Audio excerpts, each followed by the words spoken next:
20,000 მეზღვაური ხდება დავიწყებული მსხვერპლი სპარსეთის ყურის სასტიკ ბლოკადაში. ჰორმუზის სრუტეში არსებული კრიზისი გამოიწვია გემების გაჩერება, ეკიპაჟების გადაღლა და მსოფლიო ვაჭრობის ერთ-ერთი უმნიშვნელოვანესი მარშრუტი განგაშის მდგომარეობაში. ამ ორ შაბათს 2026 წლის 27 აპრილს ჩიხმა კრიტიკულ წერტილს მიაღწია. დაახლოებით 20,000 მეზღვაური კვლავაც დაზარალებულია სპარსეთის ყურის რეგიონში, მაშინ როცა სავაჭრო გემები შიშს, დაგვიანებას, თავდასხმის რისკს, ეკიპაჟების შეცვლის შეუძლებლობასა და გაურკვევლობას განიცდიან იმის შესახებ, როდის შეძლებენ იქიდან გასვლას. საერთაშორისო საზღვაო ორგანიზაცია აცხადებს, რომ პორტის მუშაკები და ოფშორული ზონების ეკიპაჟებიც დაზარალებულნი არიან ჰორმუზის გარშემო არსებული კრიზისის გამო. ეხლა ყველაფერს გეტყვი, მაგრამ ჯერ არხზე უნდა გამოიწერო, რომ ინფორმირებული დარჩე. რეალურ დროში ინფორმაცია საუკეთესო ჟურნალისტური ხარისხით, სანდოობის სტანდარტით, მილსონ ალვესი. რაც ხდება მარტივია გასაგებად და სერიოზულია შესაფასებლად. კაცები და ქალები, რომლებიც ნავთობს, გაზს, საკვებს, სამრეწველო თვირთებსა და აუცილებელ პროდუქტებს ეზიდებიან, აღმოჩნდნენ ჩარჩენილები დაპირისპირებაში, რომელიც მათ არ დაუწყიათ, მაგრამ მათზე გადმოვარდა. ესენი არიან მეზღვაურები სხვადასხვა ქვეყნებიდან, რომლებიც მუშაობენ ნავთობის ტანკერებზე, გაზის გემებსა და სატვირთო ხომალდებზე და მათ უსაფრთხოდ მოგზაურობის საშუალება არ აქვთ. ის, რაც ადრე გამტარი გზა იყო, ეხლა დერეფნად იქცა. ყოველ გაჩერებულ დღესთან ერთად იზრდება როგორც ფიზიკური, ისე ემოციური გადაღლა. ყოველ ახალ ამბავზე გადაჭერაზე, ნაღმზე, დრონზე ან გადამისამართებულ გემზე, ზღვაში მყოფებში იზრდება მიტოვებულობის შეგრძნება. გენერალურმა მდივანმა არსენიო დომინგესმა ყურადღება კრიზისის ადამიანურ მხარეზე გაამახვილა, რადგან რიცხვების მიღმა არიან ეკიპაჟები, რომლებსაც არ აქვთ ომის კონტროლი, არ შეუძლიათ გადაწყვიტონ, როდის გაბრუნდებიან სახლში და არ აქვთ გარანტია, რომ შემდეგი ნაბიჯი ზღვაში უსაფრთხო იქნება. ჰორმუზის სრუტე პლანეტის ერთ-ერთი ყველაზე მგრძნობიარე წერტილია, რადგან ის სპარსეთის ყურეს არაბეთის ზღვასთან აკავშირებს და გლობალური ენერგიის ნაკადის დიდ ნაწილს უზრუნველყოფს. ჩვეულებრივ მსოფლიოს ნავთობისა და თხევადი ბუნებრივი აირის დაახლოებით მეხუთედი ამ მარშრუტზე გადის, მაგრამ ახლა ეს გზა გამონაკლისად იქცა. ბლოკადამ კიდევ უფრო მეტი ძალა შეიძინა მას შემდეგ, რაც შეერთებულმა შტატებმა ირანული პროდუქციის გადამზიდავი გემების გადამისამართება დაიწყო. როიტერის ინფორმაციით, ჰორმუზის სრუტეში მოძრაობა კვლავაც მნიშვნელოვნად დაბალია ნორმასთან შედარებით. ბოლო 24 საათში სულ მცირე 7 გემმა გადაკვეთა სრუტე, რაც ძალიან მცირე ნაწილია იმასთან შედარებით, რომ ომამდე 28 თებერვლამდე დღეში საშუალოდ 140 გემი გადიოდა. იგივე წყაროს ცნობით, შეერთებული შტატების ცენტრალურმა სარდლობამ 13 აპრილიდან, როდესაც ირანის წინააღმდეგ ბლოკადა დაწესდა, უკვე 37 ხომალდი გადაამისამართა. მეზღვაურები ორ წნეხს შორის აღმოჩნდნენ. ერთი მხრივ თეირანის რეჟიმს ვაშინგტონი ადანაშაულებს პარალელური ფლოტის გამოყენებაში, რათა სანქციების მიუხედავად შეინარჩუნოს ნავთობის, გაზისა და მათი წარმოებულების გაკიდვა.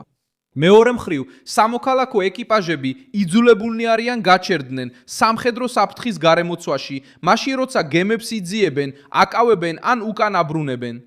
შეერთებული შტატების ზეწოლა მიზნად ისახავს იმ ფულის შეჩერებას, რომელიც თეირანს ინარჩუნებს, მაგრამ უშუალო შედეგი ასევე აზიანებს მუშებს, რომლებიც გემებზე ჩაკეტილები ცხოვრობენ, ხშირად ოჯახისგან შორს, გაურკვეველი ვადით და საფრთხის ზონიდან გასვლის პერსპექტივის გარეშე. შაბათ-კვირას კრიზისს კიდევ ერთი უშუალო ინციდენტი მოხდა არაბეთის ზღვაში. შეერთებული შტატების ცენტრალურმა სარდლობამ შეაჩერა სავაჭრო გემი სევანი, რომელიც მიჩნეულია პარალელური ფლოტის ნაწილად 19 გემიდან, რომლებიც ამერიკელი სამხედროების თქმით ირანულ ნავთობსა და გაზის პროდუქტებს გადაჰქონდათ გარე ბაზრებზე. როიტერსის ინფორმაციით, გემი შეაჩერა შეერთებული შტატების საზღვაო ფლოტის ვერტფრენმა, რომელიც გამშვებია გამანადგურებელიდან USS Pinckney და შემდეგ გემმა ირანისკენ დაბრუნების ბრძანების შესრულება დაიწყო ესკორტის თანხლებით. სევანის შეჩერება ერთეული შემთხვევა არ ყოფილა. ეს მოხდა ეგრეთ წოდებული ოპერაცია ეკონომიკური რისხვის ფარგლებში, რომელსაც ვაშინგტონი იყენებდა ირანის ენერგეტიკული შემოსავლის წინააღმდეგ წნეხის გასაძლიერებლად. აშშ-ის ფინანსთა დეპარტამენტმა 24 აპრილს გამოაცხადა სანქციები ჩინურ ნავთობგადამამუშავებელ ქარხანა ჰენგლის წინააღმდეგ პეტროქემიკალ დალიანში. ასევე სანქციები შეეხო ხომალდებსა და კომპანიებს, რომლებიც დაკავშირებულნი არიან ირანული ნავთობის თხევადი გაზისა და სხვა პროდუქტების ტრანსპორტირებასთან. ფინანსთა დეპარტამენტის განცხადებით, ჩინეთის დამოუკიდებელი ნავთობ-გადამამუშავებელი ქარხნები ხიდულობენ ირანული ნედლი ნავთობის უმეტეს ნაწილს და წარმოადგენენ ფულის მნიშვნელოვან წყაროს ირანის რეჟიმისა და მისი შეიარაღებული ძალებისთვის. ამერიკის ფინანსთა დეპარტამენტი ასევე აცხადებს, რომ პარალელური ფლოტის 19 ხომალდი დაექვემდებარა სანქციებს, რადგან მათ ირანული ნედლი ნავთობის თხევადი გაზისა და პეტროქიმიური პროდუქტების მილიარდობით დოლარის ღირებულების ტვირთი გადაიტანეს უცხოურ ბაზრებზე.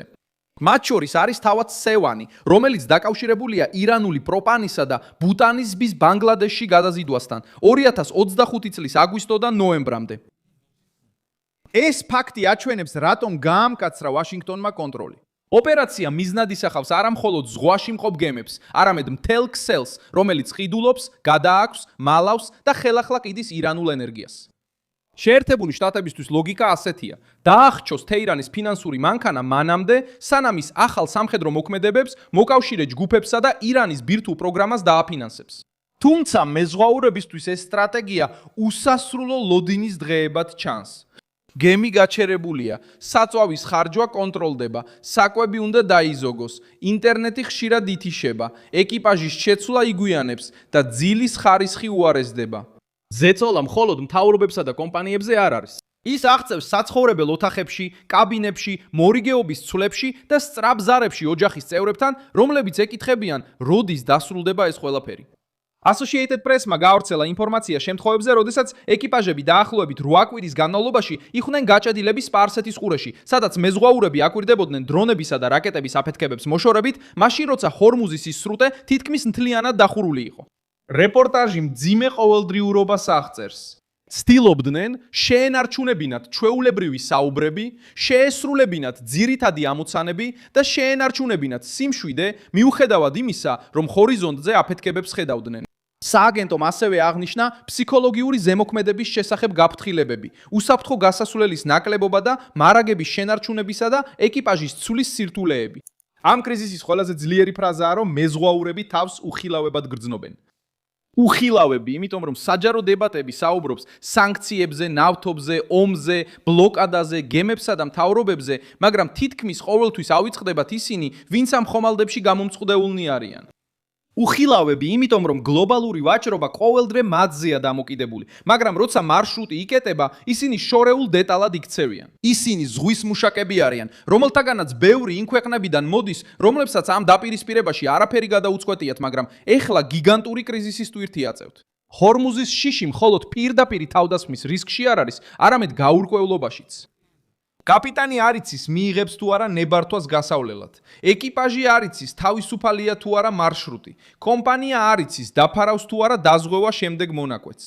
ბაზარი არ იცის მიაღწევს თუ არა ნავთობი დანიშნულების ადგილს და ოჯახები არ იციან როდის ჩამოვლენ მათი ნათესავები. ეს ყველაფერი ქმნის უხმო, მაგრამ ძლიერ ზეწოლას. ყურეში სასტიკი ბლოკადა არა მხოლოდ გემებს აჩერებს, არამედ ადამიანების ცხოვრებასაც აფერხებს. ეს მდგომარეობა ასევე საფრთხეს უქმნის საზღვაო სექტორის მომავალს.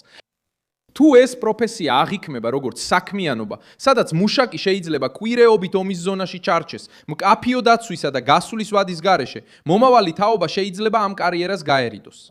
საერთაშორისო საზღვაო ორგანიზაციამ უკვე გამოხატა შეშფოთება ეკიპაჟების უსაფრთხოებასა და კეთილდღეობაზე. ჰუმანიტარული ფაქტორი კი კომერციული შეწყვეტის ზემოთ დააყენა. თეთრი სახლი და ხაზინა ამ შეტევას განიხილავენ როგორც ირანის რეჟიმისთვის ფინანსების შეწყვეტის საშუალებას. არგუმენტი ისაა, რომ მათ ენერგიის გაყიდვა სჭირდებათ ახლო აღმოსავლეთში აგრესიისა და ბირთვული ამბიციების შესანარჩუნებლად. ამ ეტაპზე ოპერაცია ეკონომიკური რისხვა პირდაპირ გზავნილია. გემი გემით, კომპანია კომპანიით, მყიდველი მყიდველით, შეერთებული შტატები ცდილობს ირანის ფინანსური გზები ჩაკეტოს. ირანი კვლავ ბრალდების ცენტრშია, რადგან ცდილობს ენერგეტიკული ქსელი შეინარჩუნოს მოქმედებაში, მიუხედავად ზეწოლისა. პარალელურ ფლოტს ამ ძალისხმევაში თავარ გოლად მიიჩნევენ. გემები, რომლებიც ცვლიან მარშრუტებს, მალავენ ტვირთის წარმომავლობას, ახორციელებენ გადატვირთვებს ზღვაში და ეძებენ მყიდველებს აზიაში. სწორედ ამიტომ სანქციების ახალმა ტალღამ დაარტყა ნავთობგადამამუშავებელ ქარხნებს, სატრანსპორტო კომპანიებსა და კონკრეტულ გემებს. ვაშინგტონისთვის საკმარისი არ არის მხოლოდ პორტის დაბლოკვა, საჭიროა მთელი ქსელის გამშრალება. თუმცა მათთვის, ვინც გემზე იმყოფება, ყოველი ახალი სამხედრო მოქმედება ზრდის შეგრძნებას, რომ ზღვა მახედ იქცა. ხორმუზის კრიზისს შესაბამისად აქვს სახე, რომელიც ვერ იქნება უგულებელყოფილი. ეს არ არის მხოლოდ თეირანის, ვაშინგტონის ან ენერგეტიკული ბაზრების სახე. ეს არის დაღლილი მეზღვაურების სახე, მამაკაცებისა და ქალების, რომლებიც ამარაგებენ მსოფლიოს და ახლა უსაფრთხო გამოსავალს ელიან. ისინი არ აკონტროლებენ სანქციებს, არ აწარმოებენ მოლაპარაკებებს და არ მართავენ დესტროიერებს, მაგრამ ისინი პირდაპირ იხდიან ჩიხის ფასს. საბოლოოდ ომმა უკვე დატოვა 20,000 მეზღვაური, გაჭედილი ან დაზარალებული სპარსეთის ყურეში, რადგან ბლოკადამ მსოფლიოს ერთ-ერთი ყველაზე მნიშვნელოვანი მარშრუტი ჩაკეტა, ხოლო სამოქალაქო ეკიპაჟები კვლავ ზეწოლის ქვეშ არიან. დავიწყებულები, დაუცველები და იმედით, რომ უსაფრთხოება დაბრუნდება მანამდე, სანამ ადამიანური დანაკარგი კიდევ უფრო გაიზრდება. დაალაიქე ეს ვიდეო, გამოიწერე არხი და ბოლოს გადახედე კომენტარებს, რომ კიდევ უფრო მეტად ჩაერთო მილსონ ალვესის საზოგადოებაში.